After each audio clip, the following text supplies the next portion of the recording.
Mr. Bowen came to me in the spring and talked to me about the ISME program.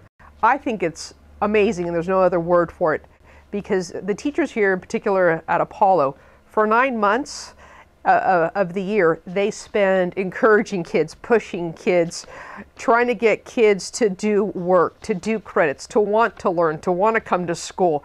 And I think no matter how amazing they are, they need a break from that environment to an environment with adults where they're working on projects, where they're able to refocus, be able to take the resources in Silicon Valley and being able to apply them in the classroom.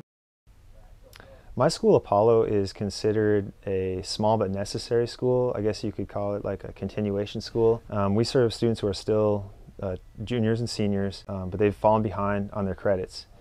And so we are working to help these students catch up and graduate on time. The context of this lesson is something I kind of came up with this last summer through my ISME fellowship, to try to empower these students, to try to give them more of a sense of what's going on in their community, what's going on with their government, what's going on with policymakers, what are some of the larger challenges being faced by the Bay Area and California, and what can they do about it. My ETP is designed to show my students how a public policy organization works. It's designed to show them how various interest groups, individuals, businesses, what have you, interact with local, state, and national government to form policy, to affect legislation and executive decisions on a variety of issues.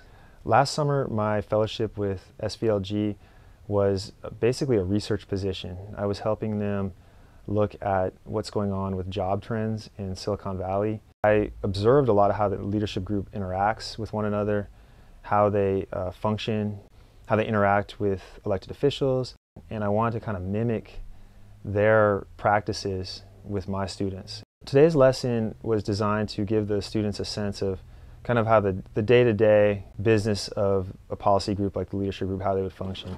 So we started off, the students were working in their specific policy areas just as they do at the leadership group. And I explained to the students there's a transportation section of the leadership group, there's a housing specialist, there's energy, there's education.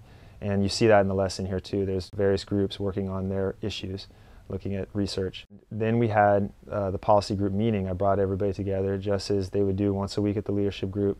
They would typically do it at the beginning of the week and have these big meetings where people would go around and discuss what's going on, the calendar, the agenda, and what projects were being undertaken in the various issue sectors of the group.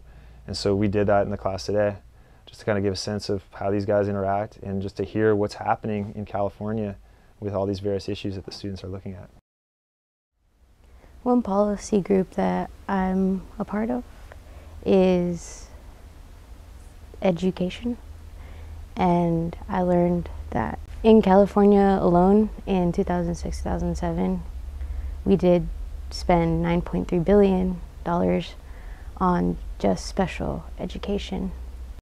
One recommendation that me and my partner have is to raise the taxes on those who can afford it, like the rich, instead of raising the taxes on the poor.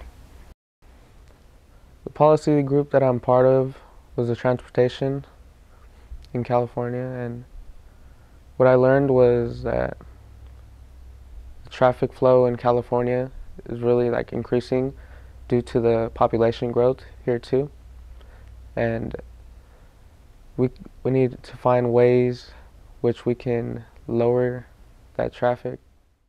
One recommendation that I can give the state about it would probably be to do the bullet train. It would be a great idea. Will stop people from driving from either here to all the way to Los Angeles and burning a bunch of fuel.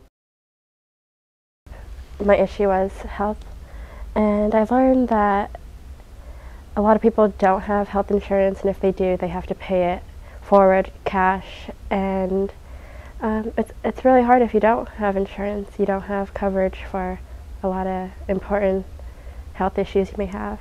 My group recommends that everyone should have the chance to have health insurance and just be eligible for it, and just how important it is for kids and just adults as well. This lesson is different in the sense that this grading period is one big project. Usually I kind of have more of a traditional setup in my class. I do lots of quizzes, informative assessments like tests that we build up to. This one is more of kind of an ongoing day-by-day lesson where they're putting things together every single day towards kind of a final end result, big project they're going to be turning in. So I'm not doing a quiz this grading period, I'm not doing a test. It's a little bit scary because it's a little more unwieldy, like it's not as much control as I usually like to have. And it's kind of a risk, you know, it's just kind of, there's a lot out there that's on the students that they got to find for themselves to make this thing work. They got to really step up and do the work and find information about their topics, whereas traditionally I'm bringing a lot more to them through lectures and activities and group activities and whatnot. This, they got to go find the information. So it's a little bit of a risk, but it's kind of fun. What I liked about today's lesson is learning about other issues that I wasn't really aware of or thinking about. We learned about the different struggles that happen in California and how we can learn to solve all of them. The thing I thought about this format of a lesson was that it's pretty intense because I've never done this at all. So it's stressful but exciting at the same time, so I can't wait how it turns out in the end. One of my big goals with doing ISME was I wanted to challenge myself, just kind of force myself to try some new things. This has definitely done that. I don't know if I would have taken on kind of scary assignment like this with these students if I hadn't done something like ISME. ISME kind of gave me that, you know, it gave me some structure, gave me some ideas, and it gave me that push, like, hey, I did this whole summer, I created this unit, I got to do it. I think that has definitely been a big benefit from ISME, and that's a goal that's been achieved. It's just, it pushed me to try new things and to take some more risks with my teaching, and so mission accomplished. As you can see by the lesson plans you saw today, it was great. He got ideas that he's implemented in the classroom. So in turn, it's affected a whole group of kids here on the east side of town, which would have never had that opportunity.